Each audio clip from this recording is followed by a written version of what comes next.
Helmax Spark, kamusta kayo? At ngayon pag-uusapan natin ang mga sikreto ng ibang babae kaya hindi sila matiis ng lalaki.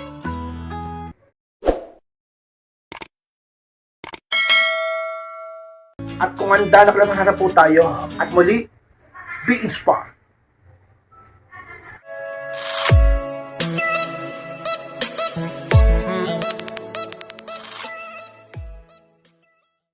At ang unang sikreto ka-inspired ng ibang babae kung bakit hindi sila matiis ng lalakis, hindi lang umihikot ang mundo nila sa lalaki.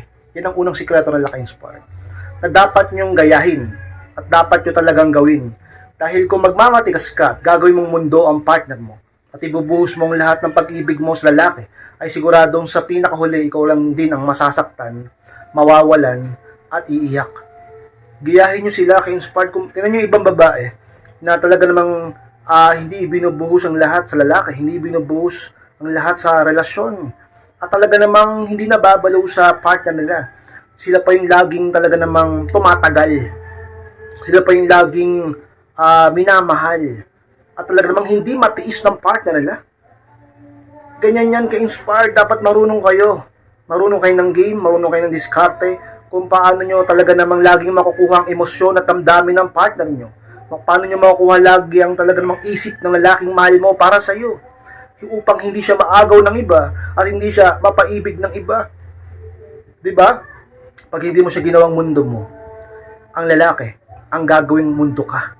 Ganyan yan ka-inspired. Kaya ang gawin mo, imbis na lagi kang magparamdam sa lalaki, imbis na lagi kang available, ang gawin mo ay mag-focus ka sa trabaho mo, mag-focus ka sa mga pangarap mo sa buhay, mag-focus ka sa sarili mo. Kapag yan ang ginawa mo, ang lalaki ang magpo-focus sa iyo, sapagkat palagi kang papasok sa isip niya dahil hindi ka naman palaging nagpaparamdam. Kapag yan ang ginawa mo, siguradong ang lalaki sa katagalan mababalaw sa iyo. Hindi kanya kailanman matitiis, sapagkat paano kanya matitiis kung sobrang taas na ng halaga mo para sa kanya, dahil ikaw mismo pinapataas mo ang halaga mo para sa kanya, dahil hindi ka laging nagpaparamdam. Kung gusto mong tumaas laging halaga mo sa lalaki, hindi ka dapat laging available. Kung gusto mong laging tumaas ang halaga mo para sa partner mo, dapat nag-self-improve ka. Dapat ginagawa mong lahat upang hindi siya ang gawing mundo mo, upang ang lalaki ay hindi mo masyadong mapalidate at hindi lumaki ang ulo niya. Ka-inspired sa mga sikretong dapat mong tandaan. Sikreto ng mga ibang babae kung bakit sila laging minamahal ang partner nila, laging hinahabol-habol ang partner nila, at kailanman hindi sila matiis ng asawa at boyfriend nila. Ka-inspired. At ang pangalawang sikreto ka-inspired ng ibang babae kung bakit hindi sila matiis ng partner ng lalakis, marunong silang makipag-usap ng maayos. Yung pangalawa ka-inspired. Alam nyo, ang isa sa pinakasikreto at pinakatotoo kung gusto mo na tumagal kayo ng partner mo at laging respetuhin at mahalin kanya at laging hindi kanya matiis, ka-inspired, ang pinakasikreto ay isa sa mga pinakasimple, matuto ka dapat makipag-usap ng maayos sa asawa mo, sa boyfriend mo. Communication, di ba? Pakikipag-ugnayan ng maganda, pakikisama.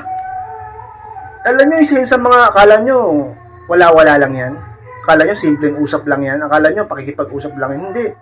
Alam nyo, dami naghihiwalay dyan. Kapag hindi ka maayos kausap, kapag mahirap kang kausap, unti-unti mawawala ang amor sa'yo o pag-ibig sa'yo ng partner mo. Imbis na hindi kanya matiis, palagi kanyang titiisin dahil nakakainis ka. Kahit ikaw naman, pag mahirap kausap yung tao, o kaya ikaw, nahihirap, hindi magandang kausap yung asawa mo o boyfriend mo, di ba, nawawalan ka rin ng gana sa kanya. Kaya wag niyong maliitin yung bagay na yan. Yung maayos na pakikipag-usap sa partner, napakaganda niyan, napakamakapangyarihan yan. Isa yan sa mga sikreto kung bakit hindi sila matiis ng partner nila. Sapagkat dito sa mundong ito, na punong-puno ng talaga naman mga taong mahirap makaintindi, mga taong halos ayaw makinig, mga taong mahirap kausap, dapat maiba ka.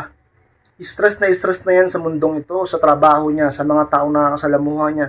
Pagdating ba naman sa'yo, imbis na ma-relax siyang kausap ka, ma-inspire siyang kausap ka, ma-motivate siyang kausap ka, isa ka pa sa mga talaga namang mahirap kausap at magulong kausap. Alam nyo, kapag maayos kang kausap, lagi kang hahanap-hanapin yan. Kapag maayos kang kausap, lagi kang re-respetuhin yan.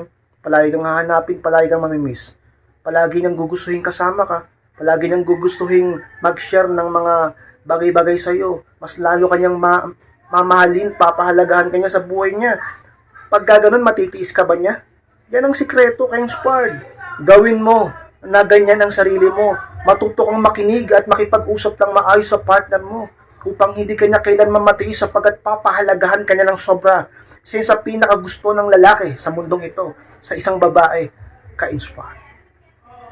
At ang pangatlong sikreto ka-inspired ng ibang babae kung bakit sila ay hindi matiis ng partner nilang lalaki. Nagmamahal siya pero hindi niya kinakalimutan ang kanyang sarili. Yan ang pangatlo ka-inspired. Magmahal ka nang hindi mo kinakalimutan ang iyong sarili. Ang problema kasi sa iba dyan, porket nagmahal, kinakalimutan na ang sarili. Sabihin mong hindi. Noon, nung wala ka pang partner, nung single ka pa, di ba, ang dami mong oras para sa sarili mo. Palagi ka nag-aayos, palagi ka nagpapaganda, palagi kang masaya, palagi kang good mood. Pero ngayon, mas pinipili mo nang laging nabubwisit ka. Kaya yung itsura mo, lagi nang nakalugmok, lagi ka nang lulosyan ka na lalo. Dahil pinapabayaan mong sarili mo. Dahil sobrang stress ka na sa inyong dalawa. O kaya naman, lagi ka nang sobrang focus mo na sa lalaki na hindi mo na nagagawang ayusin ang iyong sarili. Diba? Huwag mong kalimutan ang sarili mo. Hindi porket nagmahal ka, hindi porket nag-boyfriend ka, o nagpakasal ka, o nakipag-partner ka, papabayaan mo lang sarili mo. Yung mga pangarap mo, kinalimutan mo na. Yung mga dati mong ginagawa, hindi mo na ginagawa ngayon. Puro siya na lang laging nasa isip mo. Sobrang lagi kang naapektuhan ng emosyon mo. Dahilan kung bakit nagbabago na yung katawan at itsura mo. Huwag mong kalimutan ang sarili mo, ka-inspired. Huwag kang magmahal ng sobra. Dapat sapat lang, dapat sakto lang. Mahalin mo ang sarili mo. Dahil kapag kaganyan, nagmahal ka pero hindi mo kinakalimutan ang sarili mo, maniwala ka sa akin, ka-inspired. Mamahalin ka lalo ng lalaki. Dahil yan ang gusto ng lalaki. Yung hindi sobra kong magmahal sa kanya. Yan ang gusto ng lalaki. Yung minamahal mong sarili mo. Sapagkat, di ba, gusto ng lalaki na respetuhin ka. Ano yung ka-inspired? Gusto ng lalaki na respetuhin ka. Ang lalaki kasi nakadepende lang din yan sa kung anong makikita niya sa'yo. Sa itsura mo, sa ugali mo. Kung ikaw mismo, hindi mo inaayos ang itsura mo, hindi mo inaayos ang ugali mo, ang buhay mo, abay, hindi mo masisising lalaki na minsan madidisrespect ka niya, mababastos ka niya, piling mo hindi ka niya ginagalang, ikaw mismo ginaganyan mo sarili mo eh.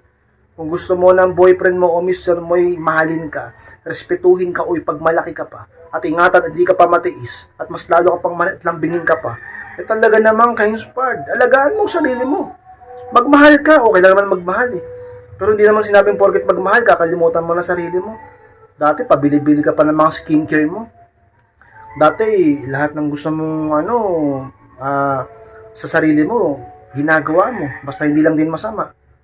Pero ngayon, nag-boyfriend ka lang, nag-asawa ka lang, wala na. Nagmukha ka ng ewan yung itsura mo, pati yung gali mo, nagbabago na. Inspired. Life is a matter of choice. Nasa iyo ang pagpili. Binigyan tayo ng free will. Piliin mong laging ayusin ang sarili mo, magpaganda, magpakabuti, magpakabait, magpakasaya. Talaga naman habang nagmamahal ka. Sa isang sikreto ng ibang babae kung bakit hanggang ngayon sila pa. Sa mga sikreto ng ibang babaeng matatalino kung bakit hanggang ngayon hindi sila matiis ng partner nila. Sapagkat oo, nagmamahal sila, pero hindi nila kinakalimutan kailanman ang sarili nila. Ka-inspired.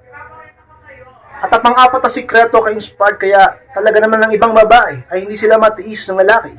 Hindi sila namimilit sa lalaki. Pang-apat ka-inspired. So sa mga sikreto ng ibang babae, kaya kahit anong mangyari, hindi sila kayang tiisin ng partner nila, ng boyfriend nila o asawa nila. Hindi sila namimilit sa lalaki. Problema kasi sa'yo, mapilit ki. Ayaw ka nang replyan.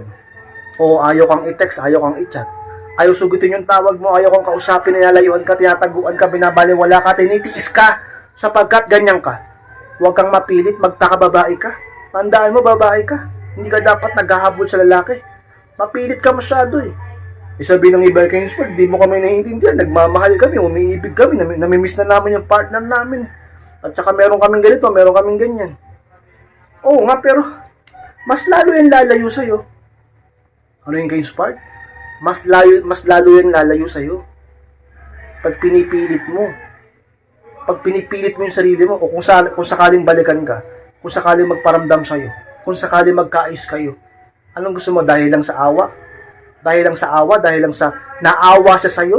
Hindi dahil sa nakita niya ang halaga mo? Hindi dahil sa namiss ka niya? Hindi dahil sa talaga namang mahal ka niya? Pag gaganyan, palagi ka pa rin ang titiisin, magbabago ang sitwasyon. Ikaw lang din ang mahihirapan. Huwag mong ipilit ang mga bagay-bagay, sa halip, gumawa ka ng paraan kung paanong hindi mo siya kailangan pilitin. Siya mismo ang babalik sa'yo nang hindi mo kailangang ipilit ang sarili mo.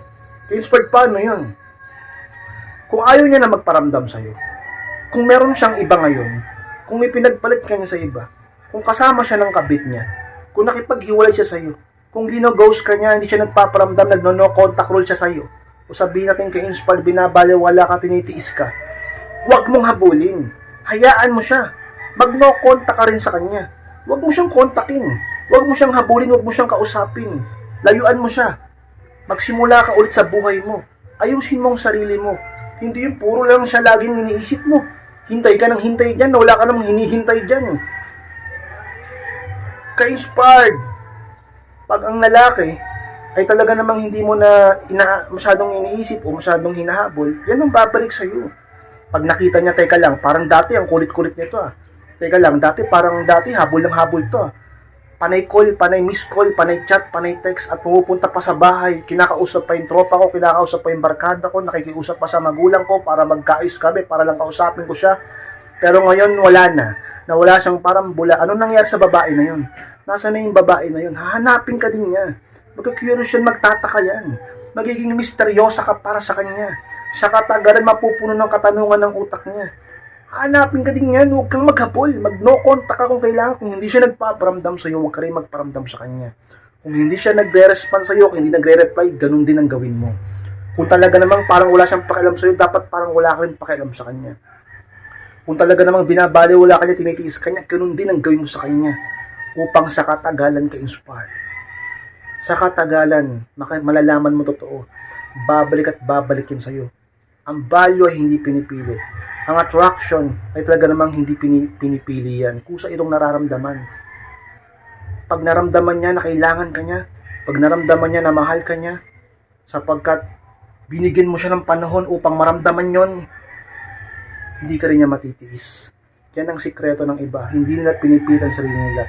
Bahala ko kung mawala ka, bahala ko kung makipaghiwalay ka, bahala ko kung maghanap ka ng iba, bahala ko kung piliin mo yung kabit mo, bahala ako kung iwan mo ako, basta ako tutuloy ko buhay ko. Ganun dapat ang mindset mo. Hindi ka iiwan ng lalaki, lagi ka niyang pipiliin. Sa'yo pa rin siya hanggang sa huli. Sa'yo pa rin ang huling halakhak. Yan ang isa pinakasikreto. Yan ang gayahin mo sa ibang ginagawa ng ibang babae. Kaya dahilan kung bakit hindi sila matiis talaga ng lubusan ng partner ng lalaki, ka-inspired. Panglimang sikreto ka-inspired ng ibang babae kung bakit hindi sila matiis ng lalakis. Marunong silang gumamit ng tama ng no contact rule. Yan panglimang ka-inspired. Alam nila kung paano gamitin ng tama ang tinatawag na no contact rule. Ka-inspired, ba't kami? Alam din naman namin yan eh. Alam mo ba talaga? Sure ba talaga kayo? Na alam mo kung paano gamitin ng tama ang no contact rule?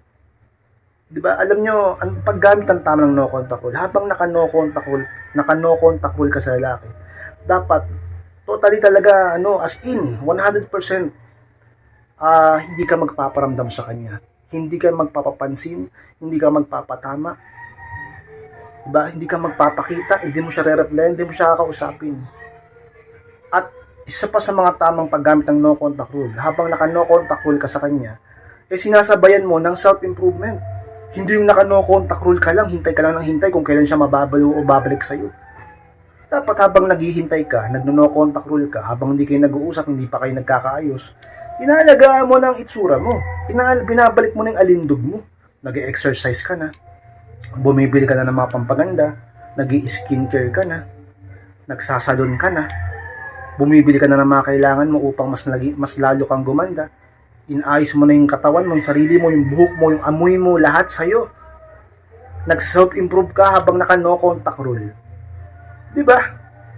Tapos nagpo-post ka sa My Day mo, nagpo-post ka sa short video mo, nagpo-post ka sa social media mo, ng mga improvement mo. I-stock ka niyan. Mag-i-stock sa'yo yan. Aalamin niya kung kamusta ka.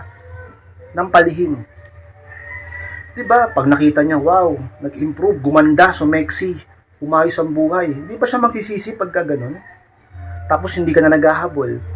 Yan ang tamang paggamit ng no contact rule. Diba?